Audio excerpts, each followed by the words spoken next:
Bienvenidos a Stay Lucid and Brand the Future, una serie de conversaciones con quienes marcan el presente de la agricultura y trabajan ya en su futuro. Hoy nos acompaña Miquel Villanueva Margalef, director de marketing en Hispatec Agrointeligencia.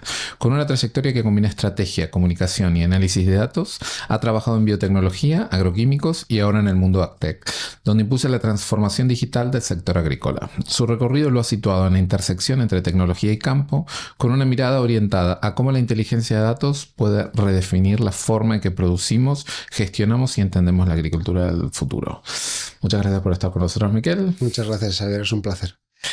Para comenzar, has transitado desde la estrategia y la comunicación hasta la agrointeligencia, pasando por fitosanitarios y bioestimulantes en el camino.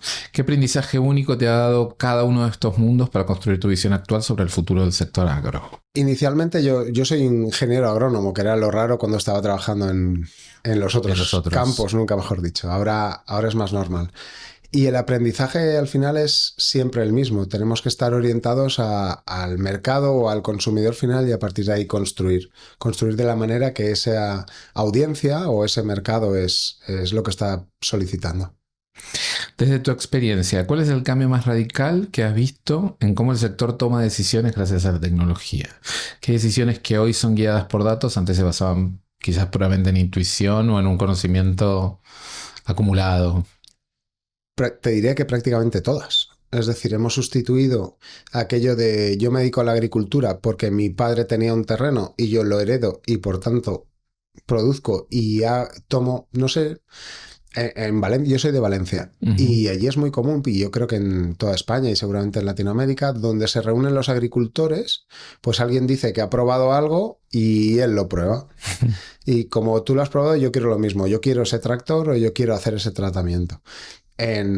También la agricultura ha cambiado mucho en el tema de aquello que se llamó la Revolución Verde, que cambió de una manera muy poco industrializada a una manera que yo diría demasiado industrializada. Ajá. Donde, por ejemplo, el suelo pasó a ser un mero soporte de las plantas, donde la vida del suelo se esquilmaba para que solo fuera un soporte físico y todos los nutrientes se aportaban vía fertilizantes químicos, por ejemplo. Todo eso ahora está volviendo a cambiar porque se ha visto que no es bueno ni para el suelo ni para la propia producción y está cambiando en base a datos. Entonces ahora tenemos la suerte de tener satélites que nos dicen casi en tiempo real cuál es el estado de tu cultivo. Si no quieres pagar, te lo dicen con un grado de un medio metro cuadrado o un metro cuadrado, y si quieres pagar más, con mucha más definición. Y a partir de ahí decide, o tienes sondas que te dicen cuál es el nivel de humedad que hay 50 centímetros en el suelo, y a partir de ahí tú puedes decidir muy bien si haces un tratamiento o no haces un tratamiento. A nadie le gusta perder dinero. A nadie le gusta usar recursos que no hacían falta. Y eso es lo que está cambiando la tecnología, que utilizas solo la cantidad de agua que necesitabas y no usas la que se va a perder. Ha afectado todas las interacciones y todos los inputs. Todo. En nuestro caso, además, en mi empresa actual, en Hispatec Agrointeligencia, no solo nos quedamos en el campo, también vamos a la parte del empacado, de cómo se presenta para los supermercados y la logística. Y vemos una visión muy integral de toda la producción. Y es que a nadie que quiera servir a un supermercado, que es la mayor parte del consumo a día de hoy, le interesa perder ni un solo céntimo de ningún tipo de recurso. Es maximizarlo todo. Más allá de las promesas, ¿qué avances digitales, la IA o la IoT, analítica de datos, veremos realmente consolidados y generando un retorno de inversión claro para el agricultor en los próximos 2 o 3 años?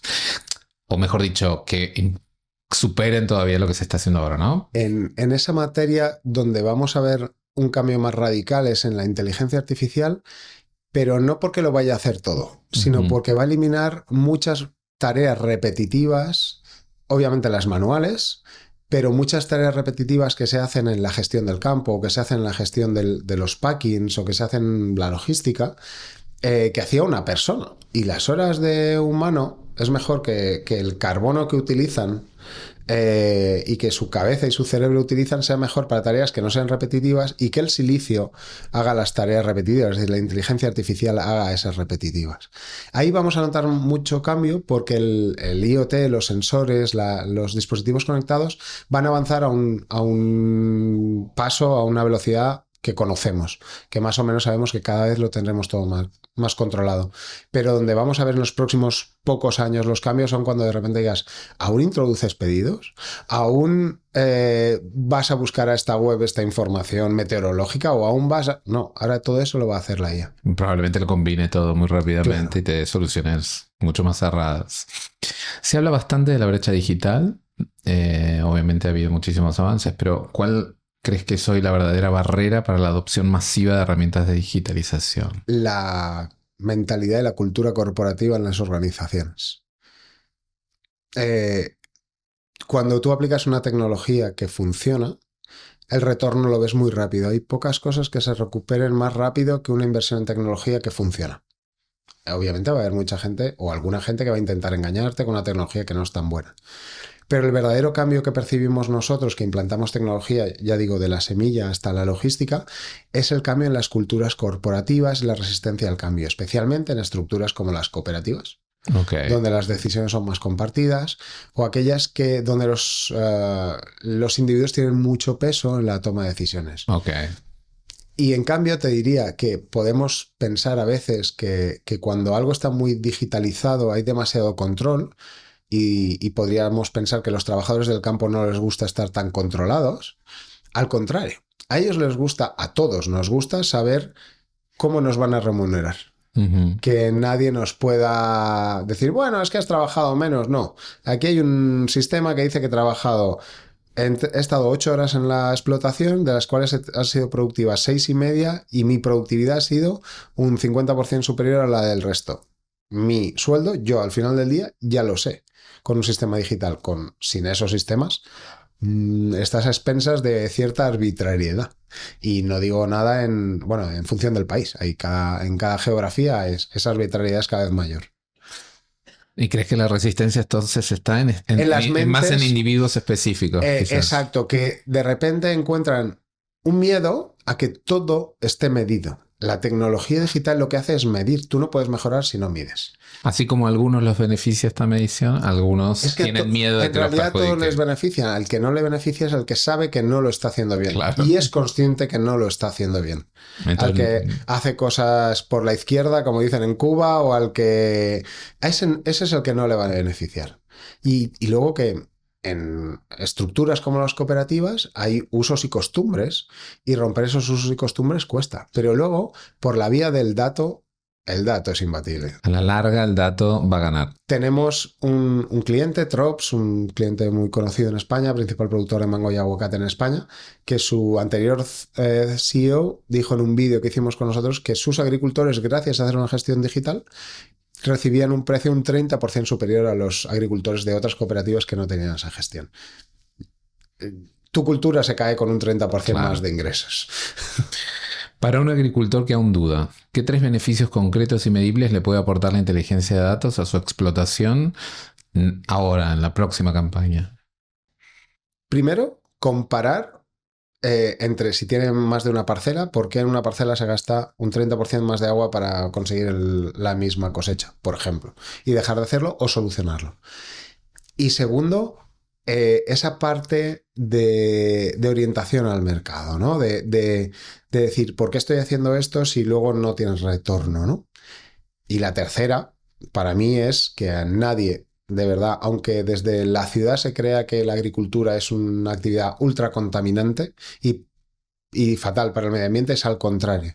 A ningún agricultor, a ningún productor le gusta gastar ni una gota de agua de más, ni le gusta que un producto fitosanitario estropee el medio ambiente. Entonces, con una herramienta como una lupa que vas proceso a proceso, que te permite medir todo, te aseguras de no utilizar nada que no sea productivo y dejar de utilizar todo aquello que no te rentaba. Con la inteligencia de datos masiva, ya hablando a grandes volúmenes, tú puedes analizar cuál es el impacto real de cada litro de agua. Y puedes analizar cuál es el impacto real de cada tarea realizada. Y quizá en una parcela tienes que regar más y en otra tienes que podar menos y vas a conseguir mayor retorno con menos uso de recursos, sean personas o sean agua o insumos. Y todos estos beneficios los puedes obtener muy rápidamente. Muy rápidamente. Básicamente no necesitas si no quieres un uso tan sostenido. La analítica de datos tiene 4 fases. La descriptiva es qué está pasando, la diagnóstica es por qué está pasando, la predictiva qué va a pasar y la prescriptiva qué debo hacer para conseguir mi objetivo. Son fases que van una detrás de otra. Solo con la descriptiva, de saber qué está pasando en tus explotaciones, ya ganas. Y esa la tienes desde la primera cosecha, desde la primera campaña, porque ya ves diferencias por parcelas, por cultivos, por personas, solo con medir ya ganas. Muy claro. Vamos a pensar ahora en un futuro a medio término, no tan lejano, ¿no? Por ejemplo, hacia 2035. ¿Cómo imaginas la relación entre los datos y la agricultura para ese momento? Ahora estamos trabajando todas las empresas, incluso las administraciones públicas, en lo que se llaman espacios compartidos de datos. Nosotros tenemos suerte, mi compañía, Hispatec, porque llevamos 40 años trabajando y hemos trabajado con, yo creo, ya sean miles de clientes, algunos nos han dejado, pocos, pero conocemos muy bien el sector y hace 4 años lanzamos una plataforma, Margaret, que nos permitía ordenar, hacer una taxonomía de todos esos datos, de cómo deben ser los datos, ¿no? Cómo deben estar ordenados para poder comparar, porque si no, cada uno en su sistema a un tomate le llama Cherokee, que es un tipo de tomate, y si tú no sabes qué es un tomate no puedes analizar ciertas variables. Pues ese esquema de taxonomía de datos de que, por ejemplo, los fertilizantes, porque los fitosanitarios son más sencillos, pero los fertilizantes, cada uno los describe como quiere. Es una estrategia también comercial, lo entiendo, he trabajado en el sector.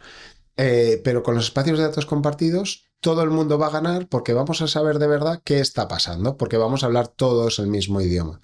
Eso va a permitir que las diferentes tecnologías, y tanto las fuentes de datos como los integradores de datos, como los usuarios de datos hablen el mismo idioma. Y digamos que el equivalente a un enchufe, es decir, las APIs y las herramientas que se puedan generar sean utilizables por todos con el mismo sistema. Eso va a ser un gran cambio. En España somos uno de los países más avanzados en materia, por ejemplo, del cuaderno de campo digital, que es un primer avance en esa línea, en el que todos los agricultores van a tener que reportar lo que han hecho en sus parcelas con un mes de decalaje. Eso va a permitir, por ejemplo, a la administración saber qué zonas están más saturadas de uso, por ejemplo, de nitratos, o sea, de fertilizantes que derivan en nitratos o nitritos, etc. Es un primer camino, pero esto al final siempre acaba en los consumidores, que van a poder tener herramientas para decir, consumo esta manzana que ha gastado un 50% menos de fertilizantes que esta otra, por ejemplo, lo va a poder saber, porque va a haber un canal creado, esos espacios de datos compartidos, que van a permitir que llegue esa información de manera... Y la marca probablemente esté la manzana o la de comercializadora se interesarán en comunicarlo. En un sistema con cada vez más presencia de la inteligencia digital, ¿cómo crees que evolucionará el rol del agricultor? Nosotros, para que te hagas una idea, creemos que la tecnología no va a sustituir a las personas, sino que va a hacerlas más productivas y hacer mejor su trabajo. Nosotros a día de hoy tenemos sistemas de inteligencia artificial diseñados para hacer más fácil el uso de nuestros sistemas digitales, pero a día de hoy, por ejemplo, no creemos en los recomendadores agronómicos digitales. Ok. Porque la variabilidad, nosotros trabajamos, y cuando digo nosotros digo en la agricultura, con un mundo vivo. Trabajamos con la biología, con la edafología, con la climatología. Ese nivel de complejidad y luego la parte industrial de alineamiento con las necesidades del mercado. La inteligencia artificial, por ejemplo, ahora yo creo o creemos como organización que no está capacitada para dar una respuesta fiable. Hay altas probabilidades de que alucine. Ok. Y entonces lo que va a pasar es que las personas más profesionalizadas van a contar con herramientas muy integradas, por lo que hemos dicho en la pregunta anterior, para tomar sus decisiones. De todas maneras, es importante diferenciar los diferentes segmentos de producción agraria. En nuestro caso, nosotros nos dirigimos a la industria hortofrutícola cuyo cliente es el supermercado. Pero tenemos otros segmentos. Tenemos el agricultor que produce cultivos extensivos que luego se estocan o se transforman en harina y se guardan. Esos no tienen la presión de la variable tiempo, por ejemplo, no pierde valor tan rápido. Es otro tipo de decisiones. Claro. Y luego está la agricultura menos productiva, menos orientada a esos canales masivos que tiene otras necesidades. No tiene la presión del mercado de trazabilidad, de transparencia, etc. Porque Claro. se le valora por la proximidad, se le valora por el uso de variedades locales, se le valora por otro tipo de atributos. Entonces, eso también va a ser diferente. Quien utiliza la tecnología ya va a ser una diferencia. El sector del agro se enfrenta a múltiples presiones, ¿no? La urgencia climática, estrictas regulaciones, demandas de trazabilidad. Si tuvieras que apostar, ¿cuál de estos motores, entendiéndolos no solo como obstáculos o problemas, sino como motores de cambio, hará que la transformación digital pise el acelerador a fondo en los próximos años? De nuevo, lo que diga el mercado. Es decir, ¿quién ¿Qué está... crees que irá al mercado? ¿Qué creo que diría el mercado? Pues mira, hasta hace 2 años te diría que cada vez más sostenibilidad, más transparencia, mejor uso de los recursos. Ahora empiezo a tener mis dudas por las inestabilidades internacionales, porque todo eso estaba basado en que podíamos comerciar internacionalmente con libertad. Y eso está por ver dentro de 10 años, 5 o 10 años, está por ver cómo lo veremos. Cómo se reestructura. Y yo creo que las prioridades sobre todo normativas, van a cambiar a corto, al menos en Europa. Para asegurar la producción, para asegurarte que se relajarán. Sí, creo que se van a relajar. Que no creo que es bueno para el medio ambiente, pero entiendo las presiones. Y la inserción en el escenario internacional. Exacto. Creo que va a ir por ahí.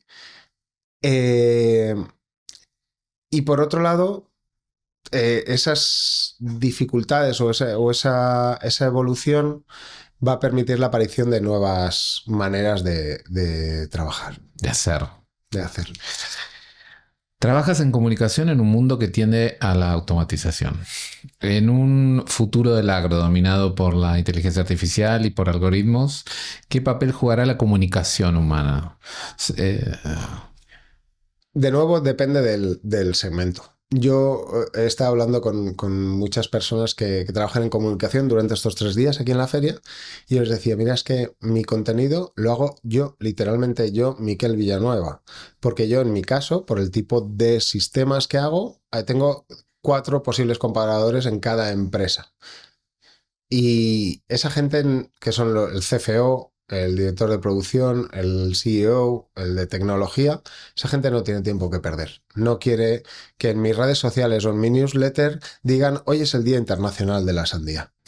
No, ahí van a trabajar con mensajes hiperpersonalizados, ¿no? Hiperpersonalizado y de contenido real. ¿Eso se va a poder automatizar? Pues quien se dirija al consumidor más global o al agricultor en su generalidad, sí.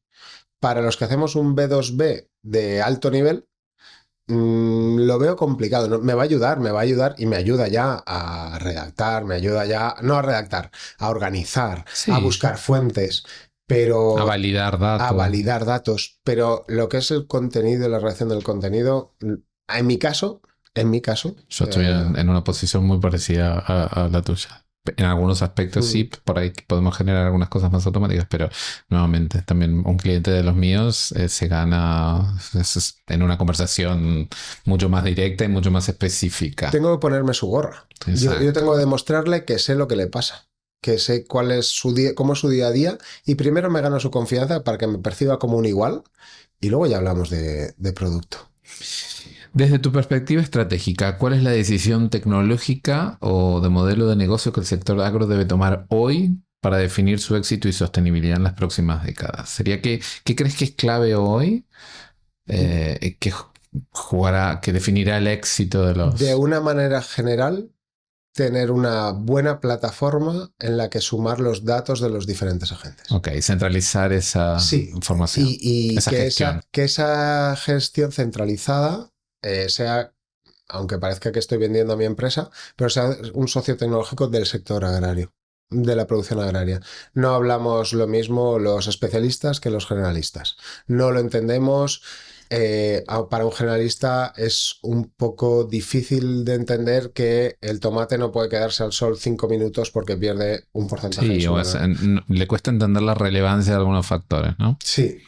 Y esa plataforma para integrar datos es lo que te va a permitir medir desde el día 1, eso te lo va a dar por defecto, pero sobre todo tener un sitio, una columna vertebral en la que integrar, por eso que hablabas antes, ¿no? El IoT, los dispositivos que puedan salir, las herramientas que puedan salir, pero que todo esté en el mismo sitio, porque ¿para qué vas a estar mirando dos aplicaciones? Dos sería un caso muy optimista. Claro. 17 aplicaciones diferentes, que no puede volar el dato, que tienes que descargar un Excel para luego volverlo a subir y que te va a dar... No. Todo en una plataforma, en la que tú elijas, elige la que quieras, pero todo ahí, y ahí vas a poder construir tu... Es como el Minecraft, ¿no? Claro. Móntate tu Minecraft y ahí empieza a poner fichas. El mensaje es ese, integrar la información en un solo sistema. Integrarla.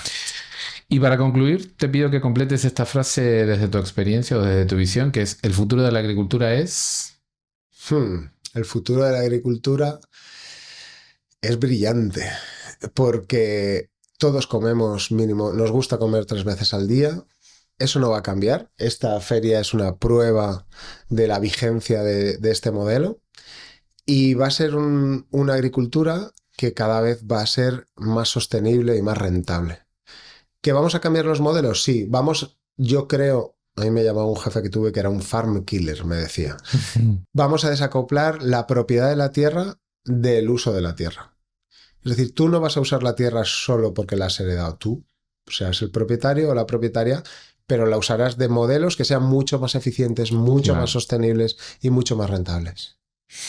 Perfecto. Muchas gracias, Miquel. Muchas gracias, Xavier. Ha sido un placer, de verdad. Muchas gracias.